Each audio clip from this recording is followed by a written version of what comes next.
تعلیم یافتہ ہونے کے بعد میں نے استادنی بننے کے فوائد دیکھے۔ یہاں مجھے ہر شخص عزت کی نگاہ سے دیکھتا تھا اور تمام چھوٹے بچے و بچیاں مس کہہ کر پکارتی تھیں۔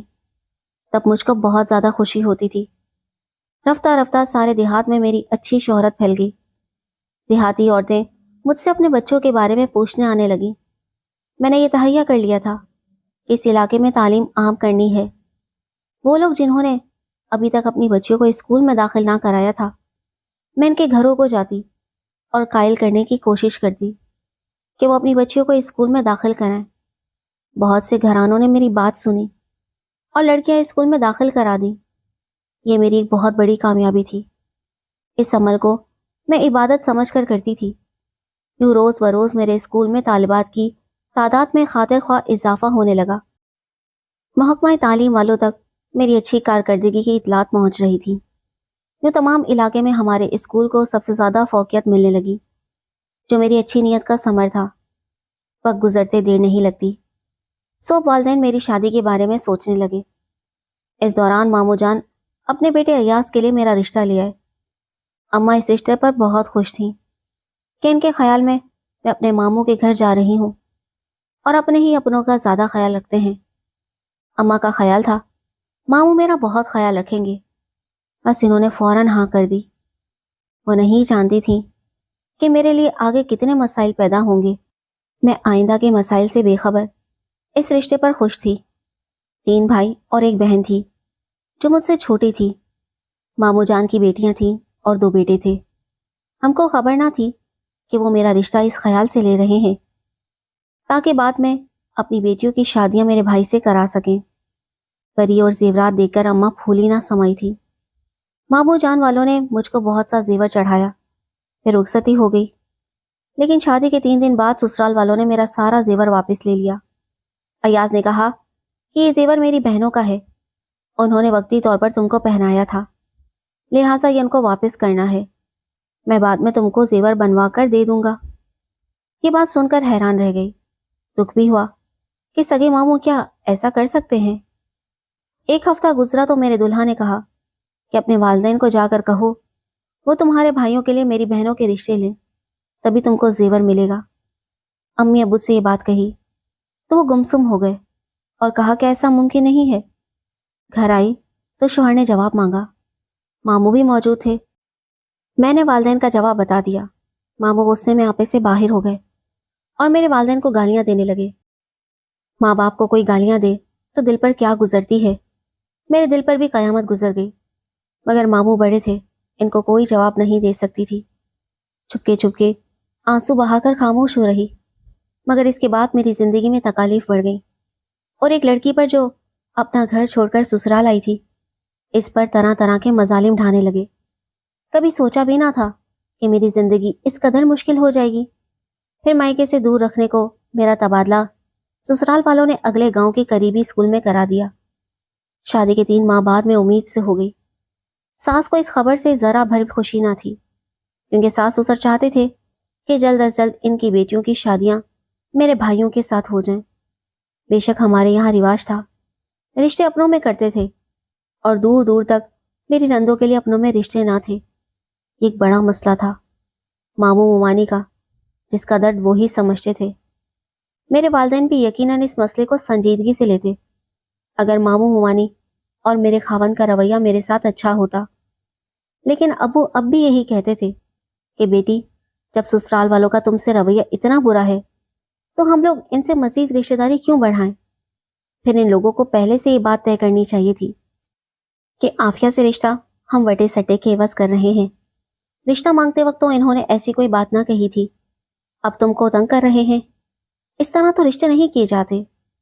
میں نے ابو کی یہ باتیں ایاز کے گوش گزار کر دی، اور جب انہوں نے اپنے والدین کو بتایا کہ میری بیوی کے والدین ایسا کہتے ہیں تو گھر میں ایک طوفان آ گیا۔ انہوں نے ایاز سے کہا، تم ایسا کرو کہ عافیہ کو گھر سے نکال دو، تب دیکھنا کہ خود بخود ان کے مزاج ٹھکانے آ جائیں گے۔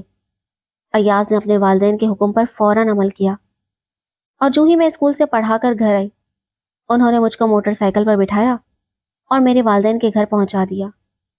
جاتے ہوئے کہا کہ اب میں تم کو لینے ہرگز نہیں آؤں گا، یہ اپنے ماں باپ کو بتا دینا والد صاحب نے تسلی دی کہ گھبراؤ نہیں، سب ٹھیک ہو جائے گا۔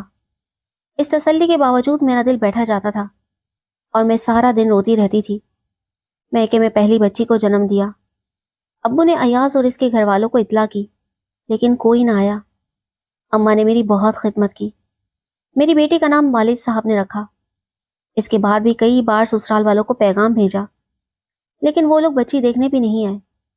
2 ماہ بعد میرے ایک استاد ہمارے گھر آئے۔ یہ مجھ کو BA میں پڑھایا کرتے تھے۔ والد صاحب نے تمام واقعہ حنیف صاحب کی گوش گزار کر دیا۔ یہ میرے خاوند کے بھی استاد رہ چکے تھے اور ابو کے دوست تھے۔ حنیف صاحب کے سمجھانے پر ایاز ہمارے گھر آ گئے۔ خاوند کے آنے پر میں بہت زیادہ خوش ہوئی۔ اپنا تمام سامان اور بیٹی کو تیار کر کے والد صاحب سے شوہر کے ساتھ جانے کی اجازت طلب کی۔ انہوں نے نہ روکا اور میں خاوند کے ساتھ گھر آ گئی۔ گھر آ کر محسوس کیا کہ ساس سسر، نندے، دیور کوئی بھی میرے لوٹ آنے پر خوش نہیں تھا۔ وہ پہلے کی طرح ناراض اور مجھے اذیت دینے کی خواہش رکھتے تھے۔ گھر آنے کی خوشی خاک میں مل گئی، کیونکہ میری بیٹی کو کسی نے نہیں اٹھایا، حالانکہ یہ ان کے گھر آنے کی پہلی خوشی تھی۔ مگر دیہات والوں کا شاید یہ رواج ہو کہ بیٹی کی پیدائش پر خوشی کا اظہار نہیں کرتے، بلکہ منہ بنا لیتے ہیں۔ وقت گزرتا گیا، سسرال والوں میں کوئی تبدیلی نہ آئی۔ آئے دن میرے جہیز کی چیزیں چوری ہو جاتی، حتیٰ کہ میرے زیور جو ابو نے دیے تھے وہ بھی ان لوگوں نے چوری کر لیے۔ والدین کو نہ بتایا کہ انہوں نے زیور چرا لیے ہیں۔ اچھے دنوں کی امید پر زندگی کے دن گزارنے لگتی۔ سوچتی تھی کہ کبھی تو ان کے ذہنوں میں تبدیلی آئے گی۔ دوسری بار جب میں امید سے ہوئی تو گھر کا تمام کام نہیں کر پا رہی تھی۔ اسکول کی ڈیوٹی کے بعد تھکن ہو جاتی تو تھوڑی دیر آرام کی ضرورت محسوس ہوتی، جبکہ گھر آتے ہی کام میں جھکنا پڑتا تھا، کیونکہ گھر کا سارا کام جو کا تو پڑا ہوتا کہ بہو آئے گی تو وہی کرے گی۔ ممانی بیٹیوں سے کوئی کام نہ کراتی۔ اتنے بڑے گھر کی صفائی، برتن، ڈھیروں روٹیاں، سب کام مجھ ہی کو کرنے پڑتے تھے۔ میں تکلیف محسوس کرنے لگی، کیونکہ پورے دنوں سے تھی، مگر گھر کے کام سے نجات نہ ملی۔ مجبوراً امی ابو مجھے گھر لے آئے۔ دوسرے بچے کی پیدائش سے کچھ دن قبل جب کام نہ کر سکی تو خاوند نے مجھے مارنا شروع کر دیا۔ میں نے ان کو یہی کہا کہ 1 ماہ مجھ سے جھگڑا مت کریں، اس حالت میں جھگڑا برداشت نہیں کر سکتی۔ جب بچے کی پیدائش کا مرحلہ طے ہو جائے گا میں سارا کام کر دیا کروں گی۔ والدین کے یہاں ہر طرح آرام تھا، تھوڑی بہت زمینداری تھی، نوکر چاکر تھے، اماں مجھے کام کو ہاتھ نہ لگانے دیتی تھی۔ میں پھر بھی افسردہ تھی۔ مجھے روتے پا کر ماں گلے سے لگا لیتی اور تسلیاں دیتی، کہتی خبر ہوتی کہ اپنے اتنے سنگ دل ہوتے ہیں تو کبھی تیری شادی بھائی کے بیٹے سے نہ کرتی۔ میکے میں ہی دوسری بیٹی نے جنم لیا۔ اب اور زیادہ پریشان ہو گئی کہ اس بار بیٹے کی خواہش کی تھی۔ ساس سسر صرف اسی صورت مجھ پر مہربان ہو سکتے تھے، شوہر کو بھی بیٹے کی ہی چاہ تھی، لہٰذا اس مرتبہ بھی ایاز بیٹی دیکھنے نہ آئے۔ میں بہت فکر مند تھی کہ یا اللہ آگے کیا ہوگا، ان کا رویہ ایسا کب تک برداشت کر سکوں گی۔ میری تنخواہ بھی ایاز خود لے لیتے تھے اور میرا ذاتی خرچ والدین مجھے دیا کرتے تھے، کیونکہ تنخواہ سے محروم ہو جانے کے بعد میں بالکل خالی ہاتھ رہ جاتی تھی۔ 2 ماہ بعد ہمارے خاندان کے کچھ بزرگوں نے یہ فیصلہ کیا کہ ایاز اور ان کے والدین کو سمجھانا چاہیے کہ وہ عافیہ کو گھر واپس لے آئیں۔ سب لوگ مل کر ماموں کے پاس گئے، ان کو سمجھایا تمہاری 2 پوتیاں ہو گئی ہیں، اپنی اولاد کو اپنے گھر میں پلنے کی سہولت دو، یہی اچھا ہے۔ مجبوراً برادری کے دباؤ پر وہ آ کر مجھے لے گئے۔ گھر واپس آ کر اپنی بچیوں کے مستقبل کی خاطر میں نے سسرال والوں کی بہت زیادہ خدمت کی، لیکن انہوں نے پھر بھی مجھے پیار نہ دیا۔ سب خاندان والوں نے بچی کی پیدائش پر مبارکباد دی، لیکن ان لوگوں نے میری اس خوشی میں شراکت نہ کی۔ تبھی یہ سوچنے پر مجبور ہو گئی کہ میں چاہے جو کر لوں، سسرال والے کبھی مجھے تسلیم نہ کریں گے، چاہے اپنے بھائیوں سے اپنی نندوں کے رشتے کیوں نہ کرا دوں، یہ مجھ سے نفرت کرتے رہیں گے، بلکہ اس صورت میں اور مسائل بڑھ جائیں گے۔ اس بارے میں ابو کا موقف بالکل صحیح تھا کہ اگر ان لوگوں نے ہمارے ساتھ رشتے کرنے ہیں تو کم از کم ہماری بیٹی سے تو تعلق بہتر رکھیں، ورنہ مزید رشتے جوڑنے سے بھی ان میں کوئی تبدیلی نہیں آئے گی، پھر پسنے کا کیا فائدہ ہے۔ والد صاحب نے ایک روز ماموں جان پر اپنے اس موقف کو بالکل واضح کر دیا